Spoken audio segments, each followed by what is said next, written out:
8ஆம் வகுப்பு கணிதம் பாடம் 7 பயிற்சி 7.1ல் 3வது கணக்கு நம்ம வீடியோவில் பார்க்க போகிறோம்.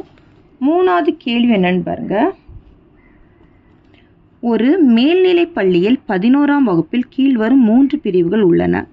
ஃபர்ஸ்ட் ஒன்ல அறிவியல் பிரிவு, அதில் இயற்பியல், வேதியியல், உயிரியல் மற்றும் கணிதம். செகண்டில் இயற்பியல், வேதியியல், கணிதம் மற்றும் கணினி அறிவியல். 3ல் இயற்பியல், வேதியியல், உயிரியல் மற்றும் மனையியல். அடுத்து செகண்டில் கலைப்பிரிவில் கணக்கு பதிவியல், வணிகவியல், பொருளாதாரம் மற்றும் வணிக கணிதம். செகண்டில் கணக்கு பதிவியல், வணிகவியல், பொருளாதாரம் மற்றும் கணினி அறிவியல். தேர்டில் வரலாறு, புவியியல், பொருளாதாரம் மற்றும் வணிகவியல். அடுத்த தேர்டில் தொழிற்கல்வி பிரிவில் உயிரியல், செவிலியம் கருத்தியல், செவிலியம் செய்முறை 1 மற்றும் செவிலியம் செய்முறை 2. செகண்டில் மனையியல், ஆடை அலங்காரம் கருத்தியல், ஆடை அலங்காரம் செய்முறை 1 மற்றும் ஆடை அலங்காரம் செய்முறை 2 உள்ளது. எனில் ஒரு மாணவர் தனக்கு வேண்டிய ஒரு பாடப்பிரிவை தேர்ந்தெடுப்பதற்கு எத்தனை விதமான வாய்ப்புகள் உள்ளது அப்படின்னு கேட்டிருக்காங்க. சரியா, இப்போ என்னன்னா ஒரு பையன் ஒரே ஒரு இதில் தான் சேர முடியும், அப்படி தானே? ஒரே ஒரு பிரிவில் மட்டும்தான் சேர முடியும். ஒன்றில் அறிவியல் பிரிவில் இதில் சேரலாம், இல்லைனா அறிவியல் பிரிவில் இதில் சேரலாம், அறிவியல் பிரிவில் இதில் சேரலாம், கலைப்பிரிவில் இதில் சேரலாம், இல்லைனா இதில் சேரலாம், இல்லைனா இதில் சேரலாம், தொழிற்கல்வி பிரிவில் இதில் இல்லைனா இதில், அப்படி தான் நம்மளுக்கு சேர முடியும். ஒரே பையன் 2 கோர்ஸ் எடுத்து படிக்க முடியாது. சரி, அப்படின்னா இது நம்ம எப்படி எழுதலான்னு பாருங்க ஆன்சரை.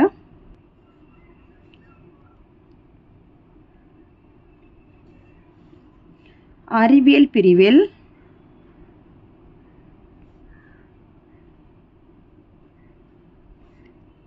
மூணு விதமான வழிகளில் தேர்வு செய்யலாம்.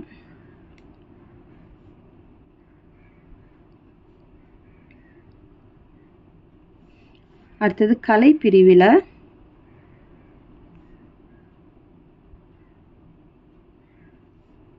3 விதமான வழிகளில் தேர்வு செய்யலாம்.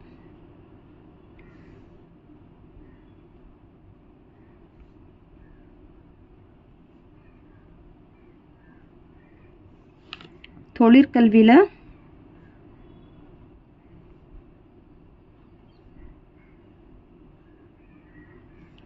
2 விதமான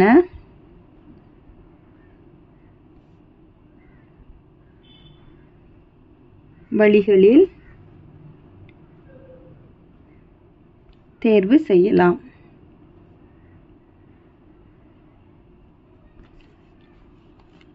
Therefore, ஒரு பாடப்பிரிவினை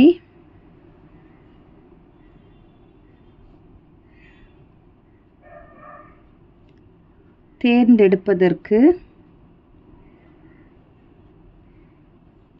எத்தனை வழிகள்? மொத்தம் 8 வழிகள். எப்படின்னு பாருங்க. இதில் 3, ஃபர்ஸ்டில் 3, அடுத்ததில் 3, அடுத்ததில் 2, 3 + 3 + 2, மொத்தம் 8 வழிகளில் தேர்வு செய்யலாம்.